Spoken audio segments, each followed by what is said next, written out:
નમસ્કાર ખેડૂત મિત્રો, ઓનલી ખેડૂત હેલ્પમાં આપનું સ્વાગત છે। આજે તારીખ 8 જાન્યુઆરી 2024 આજના સવારના 7:30 વાગ્યાના મહત્વના હવામાન સમાચાર જાણીશું, જેમાં ગુજરાતમાં હજુ પણ કેટલાક વિસ્તારોમાં આજથી માવઠાની આગાહી કરવામાં આવી છે। ઘણા બધા વિસ્તારોમાં વરસાદ પડવાનો છે। સૌરાષ્ટ્રના વિસ્તારો હોય, દક્ષિણ ગુજરાત, મધ્ય ગુજરાત, ઉત્તર ગુજરાત, છૂટાછવાયા ભાગોમાં માવઠું થવાની પૂરેપૂરી સંભાવના છે। વાતાવરણમાં પલટો આવશે। જોઈએ સંપૂર્ણ અપડેટ। ચેનલમાં નવા હોય તો સબસ્ક્રાઇબ કરી લેજો। સૌથી પહેલા મિત્રો આપણે આજની અત્યારની અપડેટ જોઈએ તો અત્યારે ગુજરાતના જે આ વિસ્તારો છે તેમાં આપણને વાદળા છવાયેલા જોવા મળે છે।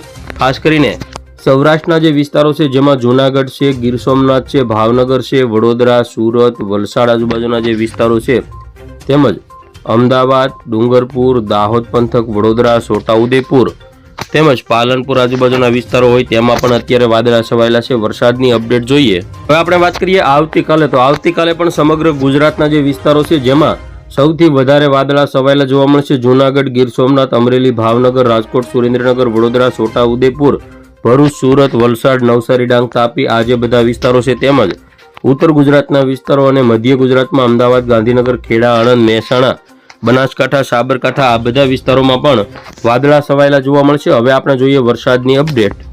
સૌથી પહેલા મિત્રો આપણે આજની અપડેટ ઉપર નજર કરીએ તો કવાંટ, છોટાઉદેપુર આજુબાજુના વિસ્તારો, અલીરાજપુર તેમજ ખાસ કરીને જે ભાભરા આજુબાજુના જે વિસ્તારો છે તેમાં વરસાદી ઝાપટું અત્યારે જોવા મળશે। આજે બપોર પછીની વાત કરીએ તો બપોર પછીના સમયે સૌરાષ્ટ્રના એકાદ બે સ્થળો છે જેમાં ખાસ કરીને તુલસીશ્યામ, રાજુલા, ઉના, ગીર સોમનાથ અને જૂનાગઢના જે વિસ્તારો છે તેમાં વાદળછાયા વાતાવરણ વચ્ચે હળવા છાંટાછૂટી થવાની સંભાવના છે।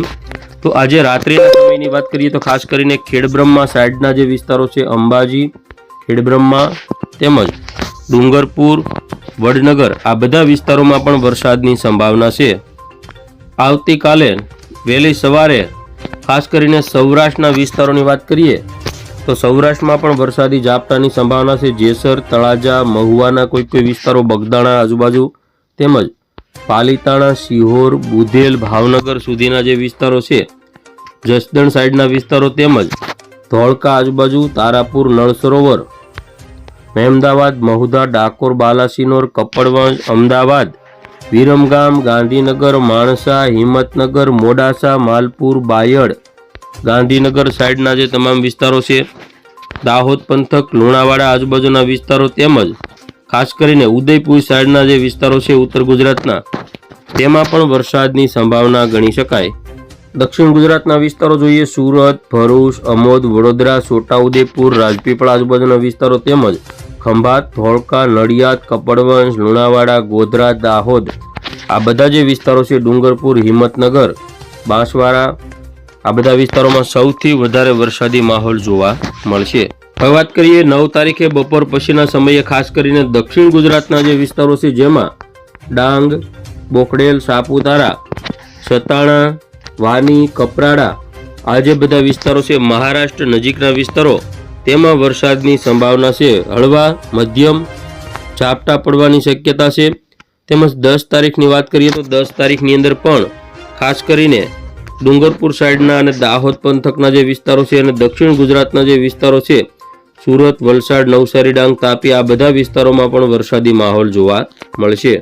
હવે જોઈએ આપણે તાપમાનની અપડેટ। તો ખાસ કરીને અત્યારનું જે તાપમાન છે, ખાવડા 12 ડિગ્રી, નલિયા 13 ડિગ્રી, પાલનપુર, સુઈગામ 12 થી 14 degree, Ahmedabad 17 degree, Vadodara 18 degree Celsius, Rajkot 15 degree Celsius, સુરતમાં 20 ડિગ્રી સેલ્સિયસ જેવું તાપમાન આપણને જોવા મળશે।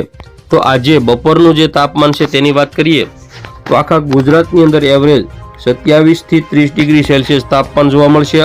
આવતીકાલે વહેલી સવારનું તાપમાન જોઈએ Khavda 13, Naliya 14, Palanpur 16, Suigam 14, Ahmedabad 19 degree Celsius, Dahod 17 degree Celsius, Vadodara 20, Rajkot 18, Junagadh 20 degree, Bhavnagar 20 degree અને સુરતમાં 21 ડિગ્રી સેલ્સિયસ તાપમાન જોવા મળશે। તો બસ ખેડૂત મિત્રો, આ હતા અત્યારના સવારના 7:30 વાગ્યાના મહત્વના હવામાન સમાચાર। ફરી વખત મળીશું નવી અપડેટમાં। જોતા રહેજો ઓનલી ખેડૂત હેલ્પ।